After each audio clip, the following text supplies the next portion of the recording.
In this episode, it's all about a Capitol 4th 2022 on PBS. Let's go! Welcome to Pop Culture Weekly with Kyle McMahon from iHeartRadio. Your pop culture news, views, reviews, and celebrity interviews on all the movies, TV, music, and pop culture you crave weekly. Here's Kyle McMahon.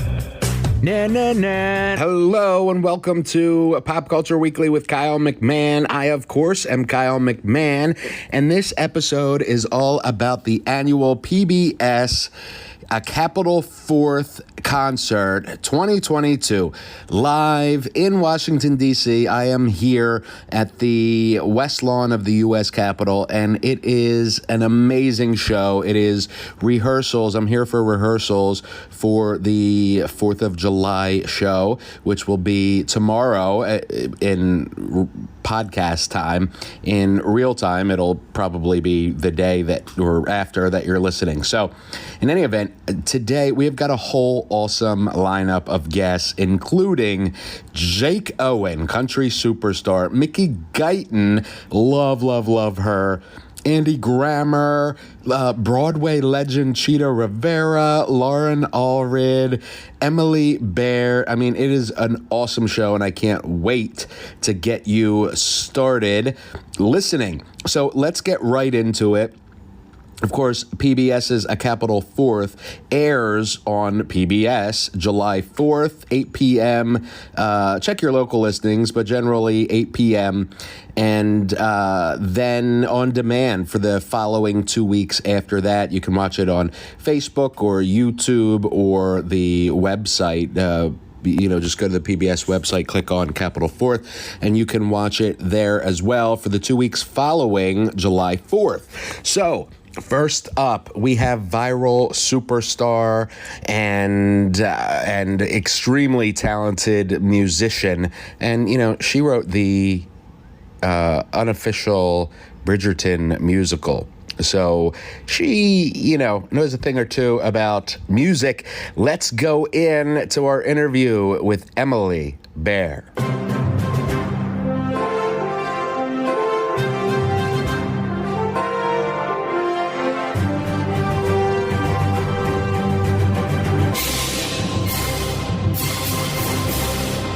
All right, so I am here. Thank you, first of all, for speaking with me. We are here at the West Lawn of the U.S. Capitol for a Capitol 4th on PBS. What's it like for you to perform this song for 4th of July in front of the Capitol? I mean, when I walked up to backstage and I saw the Capitol, my jaw dropped. I was like, oh my God, it's right there. But I'm super excited. It's such an iconic piece, such an iconic show. And to finally be back after COVID, it feels wonderful. And like any excuse to get together with a bunch of incredible musicians and like make music together makes me very, very, very happy. So, is this a song that you've have experience with, or it seems like a super difficult song? It is Peace, right? Is that what it's not the easiest thing I've played for sure, but I actually just learned it like in 2 weeks. Really? Because it's brand new. They're like, do you know how to play this? And I'm like, no, but I can learn.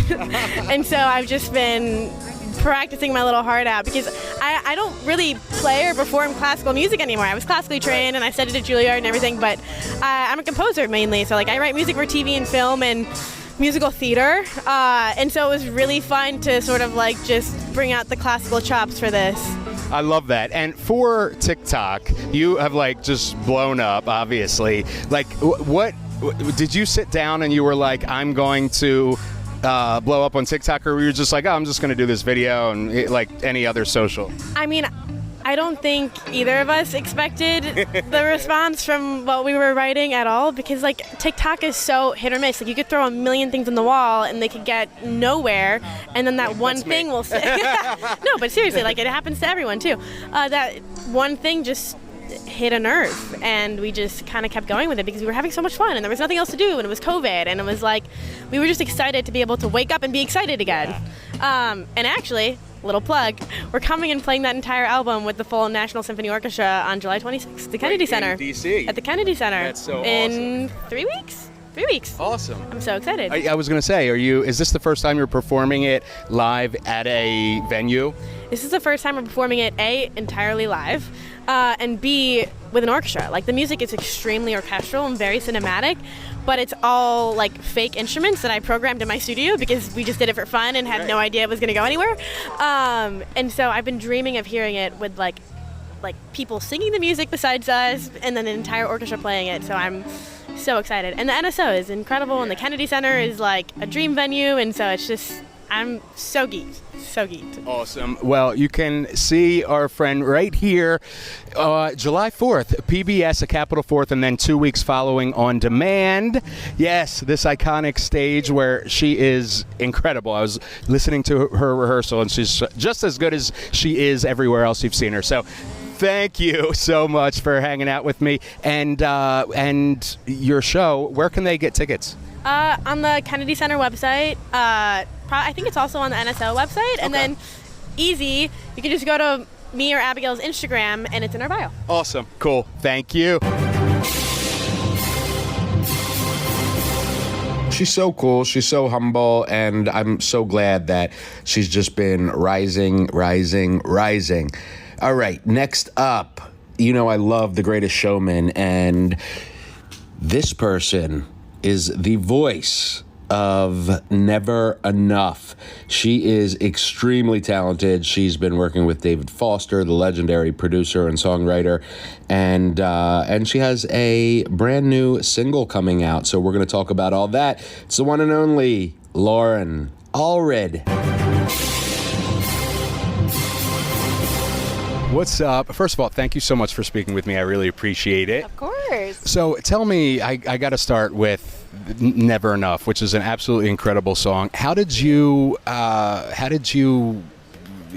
that happen for you? Well, I was initially hired to sing the reference vocals for the female actresses. So the songwriters would have me sing the songs they wrote to show to the actresses so they could learn it and perform it in the movie. And then kind of in the final hour of the movie being filmed, they said, I think we're actually going to use your voice in the movie. And the actress Rebecca Ferguson will lip sync to it. And so, how hyped were you for that? Oh my gosh, I couldn't believe it. And I didn't want to get too excited. I said, I'll wait until I'm in the theater watching it to believe that it's real. And so ever since then, my life's changed. Yeah, and how, it exploded. How do you describe what happened from there? I mean, you went on to, well, you tell me. Yeah, well,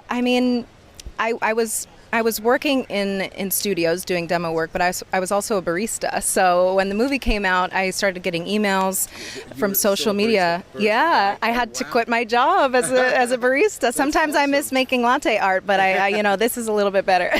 Yeah. So yeah, everything changed, and I just got to sing Never Enough all around the world, and I got to sing on David Foster's PBS special. So it feels really good to be back on PBS. Yeah. Yeah, and how that was actually my next question. Perfect segue. This wasn't planned, but how did you? What was it like working directly with an icon like that, especially one who's known for using, perfect voices in his work? Oh my gosh, when I was a little girl, just singing in my bedroom, I always thought if I could just get David Foster to hear me, then all my dreams would come true. And I feel like every single singer feels that way. And then when he called me up on the phone, he actually called me with Michael Bublé to sing a duet on Michael's album, and just said, can you fly here tomorrow and sing with us in the studio? I just thought, is this real life? Are these two people talking to me on the phone right now? So, he just feels like such a mentor, and he's just the sweetest, and I just feel like he really took me under his wing, and it's really surreal. That's awesome. And then you just released your debut EP. Yes. You have a brand new single coming out this week. Tell me about that. Oh my goodness. Yeah. During COVID, everyone in the music industry lost a lot of work, and we really didn't know when things would pick up again. And so I just got into my home studio with my co-writer, and we wrote my whole EP and put that out during COVID. So that was really, a bucket list moment for me. I couldn't wait to put out my own record, and that happened recently. And I have a new single coming out called Last Thing I'll Ever Need, which comes out on July 5th, so the day after the performance. So I'm really excited. And so you're here at, 4th of July at the Capitol, performing Never Enough. What does that mean to you to be performing such a song at such an event? I mean, it means the world because I've gotten to perform Never Enough, kind of featured on other people's tours and everything, and to just be called by PBS and be able to just perform it as myself here as an artist just really means a lot to me, and it makes me look forward to the future in a new way. Awesome. Well, thank you so much for speaking with me. And your single is out on the 5th everywhere, Yes, right? yeah. And she will be live here tomorrow on PBS. Thank you. Thank you. So talented. Oh my God, her voice is just absolutely incredible. All right, next up, it is Broadway legend.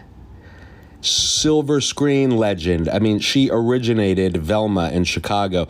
She originated Anita in West Side Story. She was Aurora in Kiss of the Spider Woman.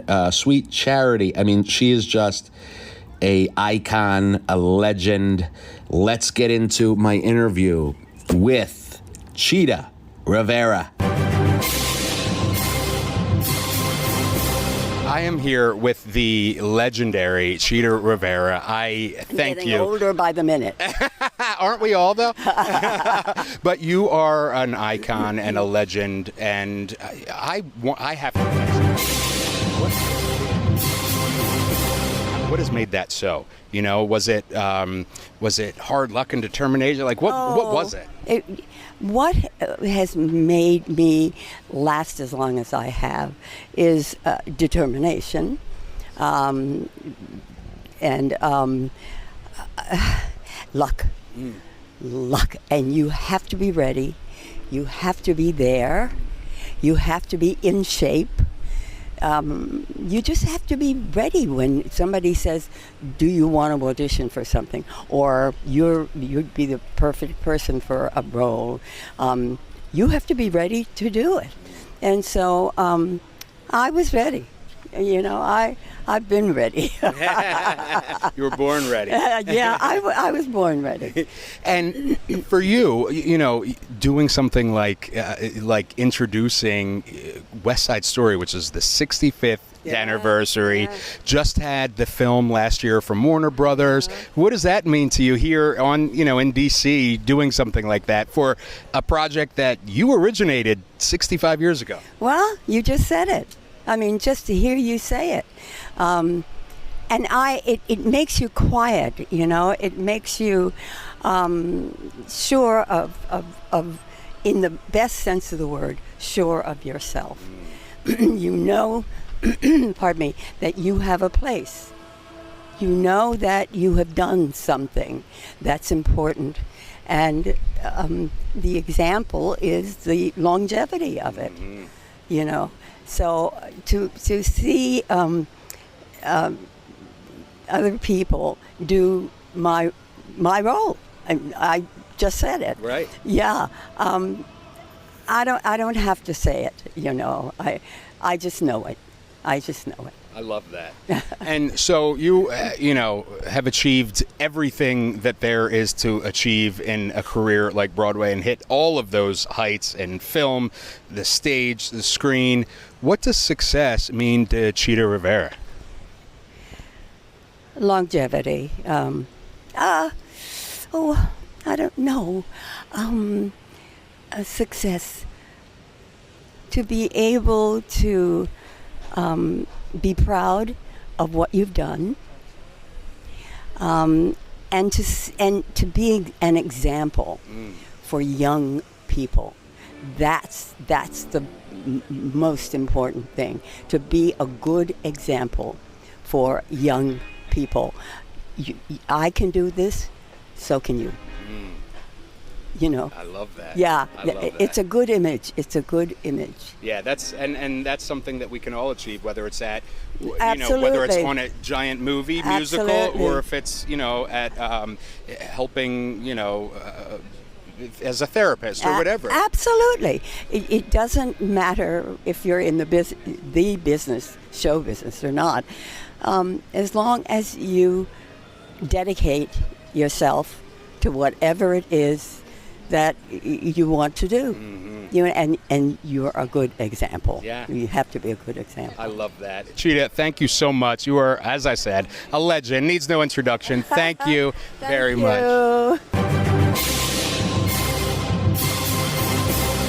Love her. Oh my God, she is so sweet. She is so nice. She is a ball of energy at 90 years old, by the way. A ball of freaking energy. Love her. All right, next up, we are going to talk with Keb Mo. Keb is just transcended, the unfortunate limits of the blues genre. You know, I mean, blues is obviously incredibly important and vital part of musical history, of American history. But, you know, realistically, there aren't a lot of blues artists that have broken through to the mainstream, and Keb Mo is one of those artists. He is awesome. And I'm excited for you to hear my interview with the one and only Keb Mo. All right, so I am here with the one and only Keb Mo. First of all, thank you for speaking with me. Secondly, you have been releasing music since, I think your first album was 1980. Is that right? How'd you know that? I do my background. I do. And A long gap between the next one. yeah, it was 94 Yeah. for the second one. Yeah. And you've won, I think, every award ever that there ever was. You're at the, yeah, you're very welcome. Everyone? He's won every award. Every ever, award? Ever. I'm going to go home and look for my Oscar. Oh, you need that. You still need that. You still got time. All right. You got it. So, for you? You know, in blues, there aren't many people that have the respect and the clout, I guess you could say, that you do in regards to being like a household name. How are you able to break through into the mainstream like that? I don't know that I've broken into the mainstream yet. But I think I've done all right. I think you've done And I'm working on just showing up and being myself, you know. And there's so many great artists in the blues that are just, you know, beyond blues, and so many. But the blues, that's kind of a cloud of like, it's the blues, you know. But it's the roots, it's the fruits, it's the thing, you know. And it's like, I'm proud to be a part of it, and so. And is there anything that you can, think of that you're like, it's because I took this path, where most blues musicians go this path, or was there anything in particular that stuck out for you, or just? Yeah, I just took my path. There you go. I love that. That's awesome. So Everybody's got their own path. Absolutely. Take your own. I just say, like, you know, go back, watch the Wizard of Oz, and follow the yellow brick road. Where's the yellow brick road? You're standing on it. I love that. That's awesome. What does success mean to Keb Mo? Life, happiness, health. Yeah, good relationships with people. Everything else is gravy. I love that. That's awesome. And what is what would you say to some young musician out there that we may, never hear of, they may blow up? What would you say to them right now? Trust who you are and trust your own path and what your mission is and why you're on the planet, and just listen to that and not compare yourself with other people.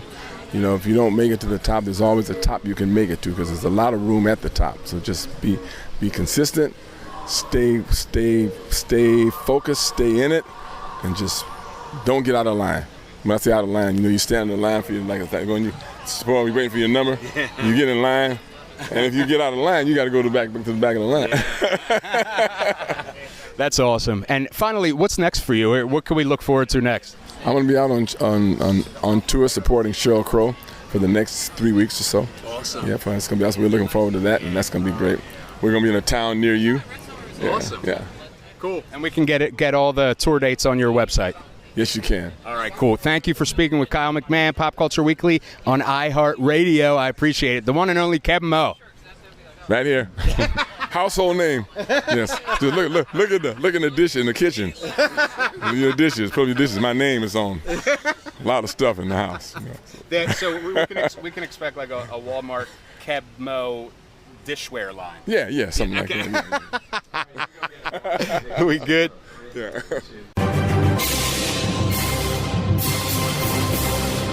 Wow. Keb, holy crap. This man is just a fountain of knowledge. He is, and he's a ball of energy. He is incredible. I love him. I'm so glad I got to talk with him. All right, next up, Mickey Guyton is hosting a Capitol Fourth this year, and she's a trailblazer. She really is. She is the first black woman to break through in country music ever. She is writing her own story, and I'm so proud to be here for it.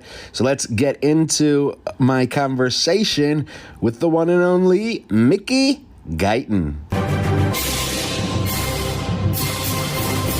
So I am here live backstage at a Capitol Fourth in Washington, D.C., West Lawn of the Capitol, with the one and only Mickey Guyton. How excited are you? I am so excited. I'm still processing it all. Like, I can't believe I'm hosting. Yeah. You know, I got to sing at it last year, and to be able to host it is just, it's such an honor. Yeah. It really is. And I think it's exciting for the show. I think it's exciting for America that you are here representing both figuratively and literally, just doing your thing. I think it's really a special thing. Thank you so much. I feel truly, it's still unbelievable that I get to do it. Like, I'm still pinching myself. So you are really, I mean, you are a trailblazer in music, in country music. You're writing the book right now. What does that feel? Do you feel that weight, or are you you're just like, it's not a weight, or what? You know, I am an empath at heart, and world issues, they hit me more than most. So it's heavy for me. I lose sleep a lot over it, because it's not that I want to change anything, but I do want to change. I just want people to feel loved and included and accepted. That's really my only point and purpose. I absolutely love that. And so I'm so sorry. I'm getting distracted. All kinds of crazy stuff going on. So I'm distracted too. Don't worry. That was a funny experience. So your album, Remember Her Name, is absolutely incredible. The whole album is such a cohesive piece, but the songs individually are powerful. I love it. What is that? Just you? Is that like, or did you intentionally? Were you like, I want to make something that is just off the grid? You know, when I first started making this record, I had no intentions. I didn't actually know where it was going, but it was honestly the times, the product of our circumstances, is the reason why I ended up writing it. You know, we were in quarantine, and I wrote a lot of it in quarantine. So I sat in my room in my house, and I live in downtown Los Angeles, so I could see all of everything that was going on, and I was pregnant. So a lot of it came from that inspiration. And you released Black Like Me, which is such a powerful song and such brave. I think it took such bravery. Were you nervous when or were you just like, screw it, I'm putting it out? I was absolutely nervous. When I wrote that song, I had zero intentions of it ever being heard. I wrote that song back in 2018. Wow, okay. Yeah, and I remember playing it for people, and they wouldn't get back to me about it, because it is an intense song. What is happening? I have no idea what's going on right now, but that's all right. What in the world? I don't even know. We're almost at showtime, so everybody's everywhere. It makes sense. But anyway. I get it. Okay. Black Like Me. Yes, so this is comical. We're going to appreciate this later that we have the footage. But I wrote this song in 2018, and I just never thought it was going to see the light of day. And then all of this happened, and it's happening again. I think we're good now, hopefully. Okay, here we go. So I wrote Black Like Me in 2018, and I had zero intention of it ever really seeing any light of day because I didn't think it was a possibility. And then the world shut down and everything happened, and the song just was in the right moment, and I released it. And, it did get a lot of pushback. It was hard. I still get it to this day, people saying pretty horrible things to me online. But I realized that song wasn't for everybody. That was for a very specific time, for a very specific group of people that completely understand what I've gone through and what many people of color go through. It's not just black people.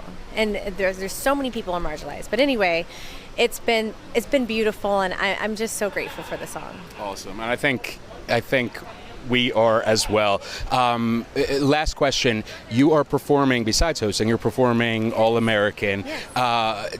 What is that like to play All-American in front of the Capitol in Washington, D.C. on 4th of July? When I was writing this album, Remember Her Name, and I was seeing all of these songs, I wanted to write a song. I was addressing so many issues that was happening in our country, but I also wanted to bring us all together at the same time. And yes, we are all different, but that's what makes this country so great. And we need to celebrate that, celebrate each other, and come together because we're all the same. Right. Right. Yeah, we are all American. We are all American. I love it. Thank you, Mickey. You are amazing.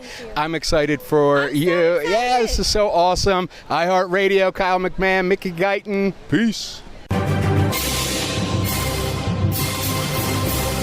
Love her. And as you can hear, our interview kept getting interrupted. We're backstage and all people, I don't know, they didn't realize we were filming what was going on, but wow, that was crazy. And of course, Mickey rolled with the punches. So, all right. Next up, let's talk with Andy Grammer. I freaking love Andy. He's so talented. He's so positive.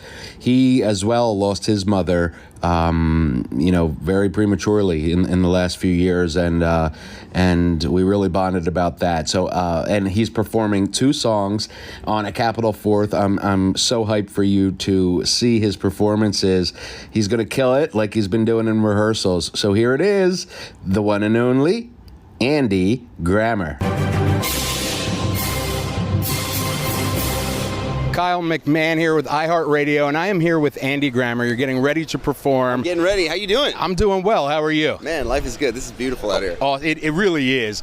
What does it feel like to come out on 4th of July, play this? You've done it before. Dude, it's lovely. It's a huge production. To get to, I'm playing a couple songs with freaking huge choir. There's like a whole orchestra. Yeah. Just the largeness of it is really fun. Yeah. And you're here on the Capitol in Washington, D.C. on 4th of July. What would you be doing otherwise? Oh, man, probably just like at a barbecue or something. So I'm all dressed up. This is better. I'm psyched to be here. It's lovely. You just released a new single that you'll be performing. Yeah. One of your songs tonight. Tell me about that. Are you excited to have that out in the world? It's so sweet. So I lost my mom when I was 25. And her best friend stepped up and started really being like my mom, kind of like showing up for a lot of the things. She walked me down the aisle. She's come to my baby's births. And so we wrote her a song called Save My Life. And so I called her today and was like, I'm playing your song with an orchestra tonight at the Capitol. It's going to be so awesome. So it's going to be really sweet for me, really special for me. Absolutely. Yeah. I lost my mom a little over a year ago. I'm sorry. Pancreatic cancer. Oh, it gets better. Thank you. And she sees everything you do. Absolutely. And she loves the crap out of you from wherever she is. Yeah, I totally believe that. Good. I believe she's guiding me. And yeah. But you did an incredible song, which I listened to and made me bawl about your mom. Yeah. And it talks about exactly what you're saying. Yeah. How are you able to do that? Man, it's life. You really develop a sweet relationship. My relationship with my mother now is very different, but totally there and amazing and wild. So you're a year in? Yes. Man, you have it. All I can tell you is it will grow into something really beautiful. Know that. Awesome. Yeah. Awesome, man. Thank you so much. We'll have all of your stuff. When are we getting a new album? New album soon. Awesome. We'll have a new album. Thank you, Andy Grammer, iHeartRadio. Excited to be here. This is amazing. Peace. Awesome. Love Andy. Just such a positive guy. All right. Finally, This man is a country superstar.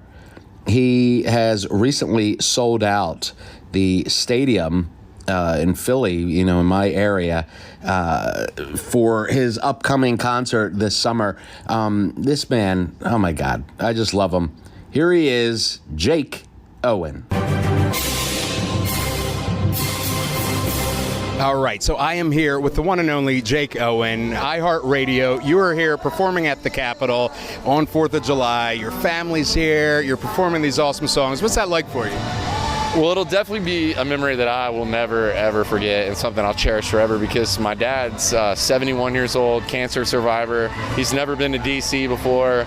My little girls have never been, my fiance. So this is a big moment for all of us. Not to mention just being here in an incredible night and celebrating America's birthday is a big deal. Absolutely. And you're on the road right now, and you're supporting, you have a giant career worth of a million hits, right? So what is that like for you to go out on the road and then do these songs and have all these people singing back to you, these big giant country number one? Well, I never dreamed, I guess I dreamed of playing music for a living maybe, but I never thought that people, like you said, would be singing the words. And just that music, I'll never forget calling my dad and dropping out of college to play music, right? And to be able to bring him here tonight and see and show him, hey, Dad, look, this has worked out, right?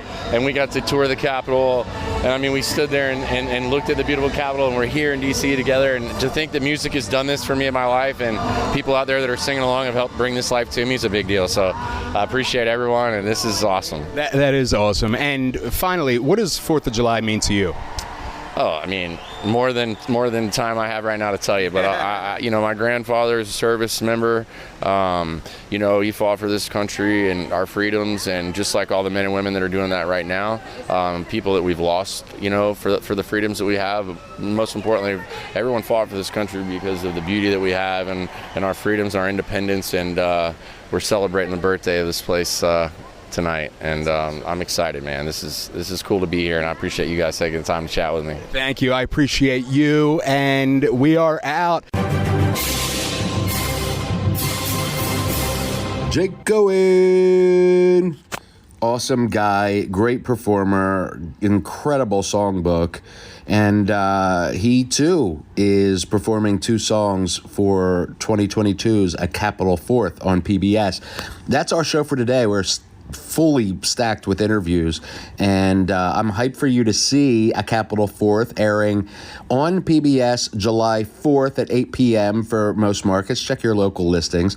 And if you're out, doing partying, barbecues, whatever, it's going to run for the next 2 weeks on PBS. And, of course, you can watch on demand on Facebook, on YouTube, on their website, and it's an awesome celebration of America. All right. I love you. You guys are awesome. Thank you for sticking with me. Hit me up on social. Let me know what you think. Or if you're listening on the iHeartRadio app, use the talkback button and you can send me voicemails. Or if you don't use the iHeartRadio app, you can go to my website, go to podcast.popcultureweekly.com, and there's a button there where you can send me voicemails or hate mail or love mail or whatever you want. All right, I will look forward to hearing from you, and that's our show for this week. I love ya. We out. Thank you for listening to Pop Culture Weekly. Hear all the latest at popcultureweekly.com.